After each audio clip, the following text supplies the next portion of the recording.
Let's introduce the players. Andrey Esipenko is 18 years old, Russian GM with a rating of 2677. Magnus Carlsen is 30 years old, Norwegian GM, world number 1 with a rating of 2862. Even when Magnus loses, he still finds humour in the situation. This is what Magnus tweeted after his loss. Had a very unpleasant experience at the playing hall today, felt like a swab was being shoved into my nostril and all the way inside my brain, causing a lot of pain. COVID test after the game was not that bad though. Andrey Esipenko said after the game, "I think it's one of the best days in my life. I feel very great and I have nothing to say. I don't know how I will celebrate, but I will sleep very well today." What a day for the 18-year-old. The best day of my life. Andrey Esipenko has white, Magnus Carlsen has black. The game began. e4, c5, knight f3, d6, d4. We have the open Sicilian take, knight f6, knight c3, a6. Magnus Carlsen is playing the Sicilian with black because he really wants to win. So far in Tata Steel, he's had 1 win and 7 draws. Bishop e2. Carlsen now plays e6, the Scheveningen setup. Just want to show you here, because it leads to the same thing. I've had a game in this variation. Bishop e3, e6, bishop e2. I had this game with the black pieces back in 2011, a lifetime ago, in the British Championships, against IM Yangfang Zhu. Here I played bishop e7. In the real game, Esipenko played g4. But Yangfang played a4 and then queen c7, castle, castle, f4. I ended up drawing that game, but I was much worse. So, yeah, a lifetime ago, back in 2011. Bishop e2, e6 and bishop e3. Bishop e7. Just want to mention an opening trap. You don't want to play b5 too early because bishop f3 and black is actually in some trouble. If you play bishop b7, which is the worst option, e5 and white is already crashing through. That's why in the knight off you've got to be very careful if you play b5. Take and then queen takes f3, white is completely winning. Taking on e5, here white can take the rook in the corner, or you could play knight takes e6. If you take the rook, you can play bishop takes d4. The queen cannot take the bishop because queen can take the knight on b8. After bishop f3, you don't have to play bishop e7, you could play b4, let's say, and then e5 you're still crashing through. Take, knight b3, and check this out. After the knight has retreated, both bishops are slicing the queen side. The rook's in trouble. Queen takes d1 check, rook takes d1 take, bishop takes rook, and after cb2 you can just go rook b1, you get your pawn back. So do not play b5 too early. In the game, Magnus played bishop e7, g4, b5 played. Another way to play this is striking in the center with d5. Maybe this is what Carlsen was a bit worried about, because Magnus really wants to win. If he plays a move like d5, a lot of pieces can come off. So one line would be like this, e takes d5. I think this is what he's worried about. Take, bishop f3. And if the queen goes to c4, just to stop white castling, queen e2. And after take. I don't think Magnus could beat Esipenko in this kind of position. So he really wants to keep pieces on. So that's why he played b5. And Esipenko went g5, attacking the knight. By the way, I just want to show you bishop f3 is basically a novelty. It's been played 4 times in the database. So if you want to surprise your opponent, you could play bishop f3. It's the same problem. You can't play bishop b7 because of e5. Take, we have this line again, queen f3. After bishop f3, there's this extra option b4, but then you can strike with e5 again. It gets so complex. I wonder if Esipenko even looked at this and then rejected it, maybe feeling it's a bit too complex. Take, knight b3. Notice we saw this setup before. The knight moves away from the center. Both bishops are facing the queen side. So yeah, very, very complicated position after this. Black can play on, maybe keep the queens on. Let's say queen c7, after take, you take the knight. Black's got lots of pawns, but white has one, the rook in the corner. Take, and then you can play on from here. I wonder if we'll see this move in the future, bishop f3. But maybe we don't need to see in the future because g5 is such a good move by Esipenko. g5, knight has to move, and now he goes a3. This is the whole point. I'm not going to look at h4 because a3 is so good. The point of a3 is you don't even need to defend your pawn on g5. A wonderful pawn sacrifice on move 10. I wonder if this surprised Carlsen. Take and queen d2 played. After bishop takes g5, there have been 2 games in the database, 2 victories for Ivanchuk and Ni Hua, Ukrainian GM and Chinese GM. After bishop takes g5, the idea is to get swift development, starting with queen d2. Carlsen now trades with bishop takes e3. You can keep the bishop with bishop f6 or bishop back to e7, but a trade was seen in this game. Queen takes and queen h4. First glance, when I was analysing this without an engine, I had no idea what is the point of queen h4. And in a few moves we're going to see it doesn't actually do too much. But there is one idea actually. If you castle, g5 is the point. Then maybe there's some idea you put the queen on f4. But Esipenko just stops it, playing a logical and a good move with rook g1. Now g5 is not possible. g6 played. Queen h6 is very negative. Even in such a position, white doesn't need to trade a queen, so you can go f4 and play like this. The queen on h6 is just offside. Rook g1 played, g6, castle. Queen back to e7. Looks like Carlsen's just wasted time. He brought his queen to h4 and then he just brought it back to e7. f4. Let's assess this position. All for the cost of a pawn. Andrei has got every single piece out. Knight, knight, queen, bishop, and he's got his king safe with both rooks being useful. Meanwhile, look at the queen side. Black's pieces are not in the game yet. Carlsen also wasted time with his queen. All for the cost of a pawn. This is a bargain. f4, bishop b7. King b1, always a useful move.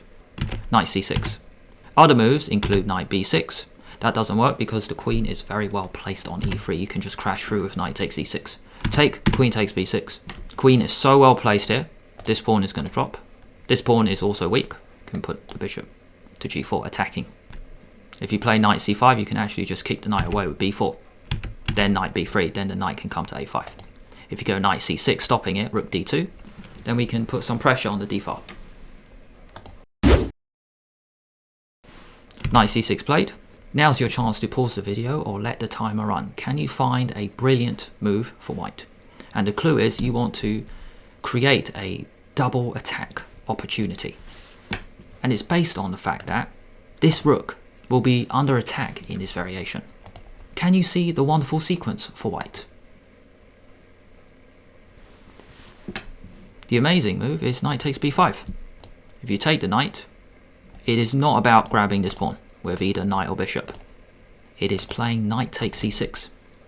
Got to take back, and then a brilliant move here based on the idea of loose pieces. If you can attack 2 pieces at the same time, and neither of them are defended, then that is a great move. Queen c3 attacks the bishop and the rook. Save the rook with castle. Queen takes bishop. Not only has Andrei got his piece back, but both pawns are under attack. Carlsen chooses to play d5, and after take, rook c8. Andrei now shuts it down with d6. What a great move.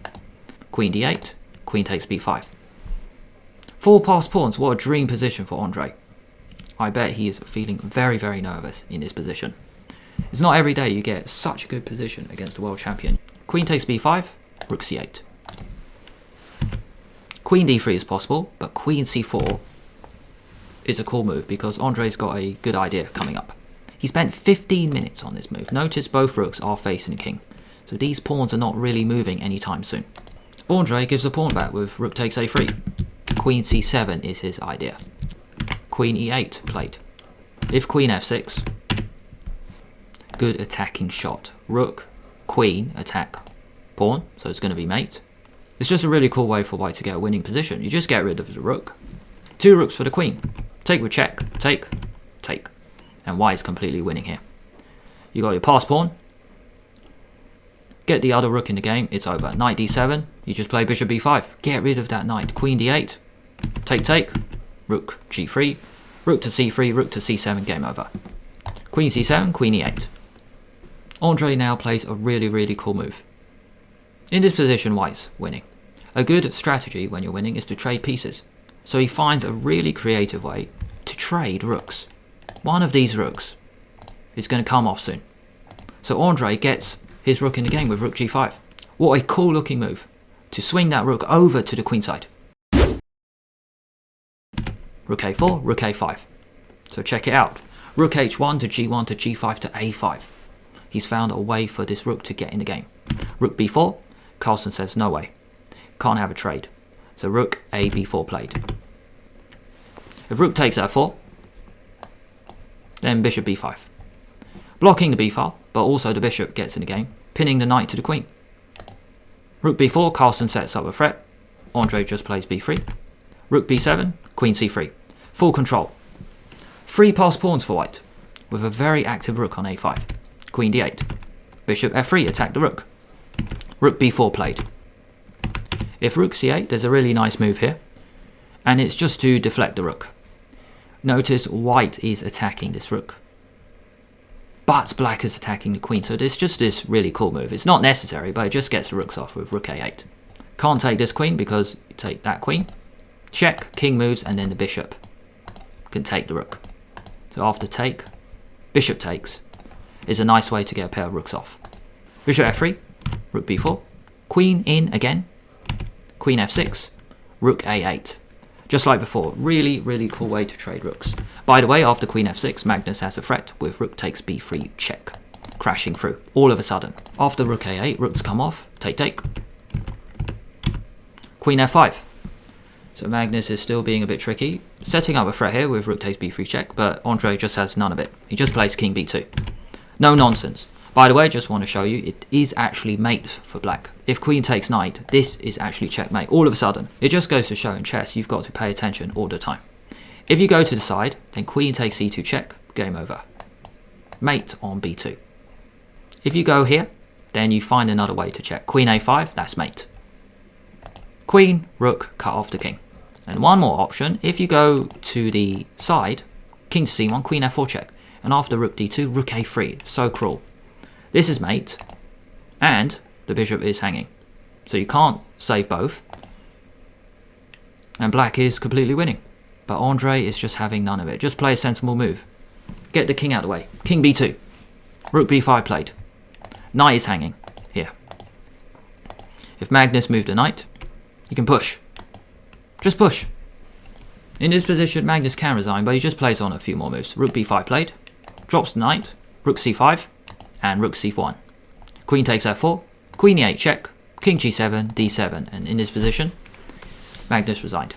Can't stop this, and he's got no good checks.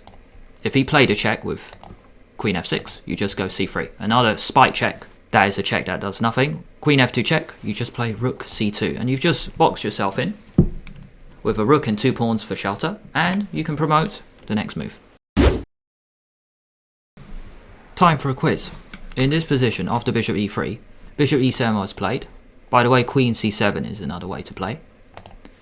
But what is wrong with b5? Pause the video now or let the timer run. Can you see what white should play now? 5 seconds. The move is bishop f3. And if bishop b7, e5, completely crashing through. Next moment, after queen c7, queen e8 was played. Do you remember what happens if queen f6 was tried by Carlsen? So then the queen and rook both attack b2. 5 seconds.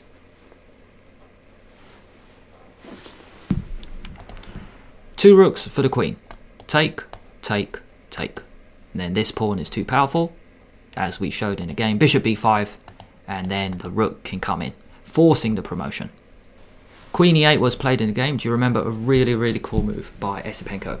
Just to find a way to trade rooks. 5 seconds. Rook g5. And after rook a4, rook a5. Really, really cool way to swing the rook to the queen side. Thanks a lot for watching all the way until the end. I hope you enjoyed the video. If you did, why not give it a like and subscribe to the channel at the same time. Make sure you press the bell. Then YouTube will let you know when I release a new video. Thanks a lot, and I'll see you later.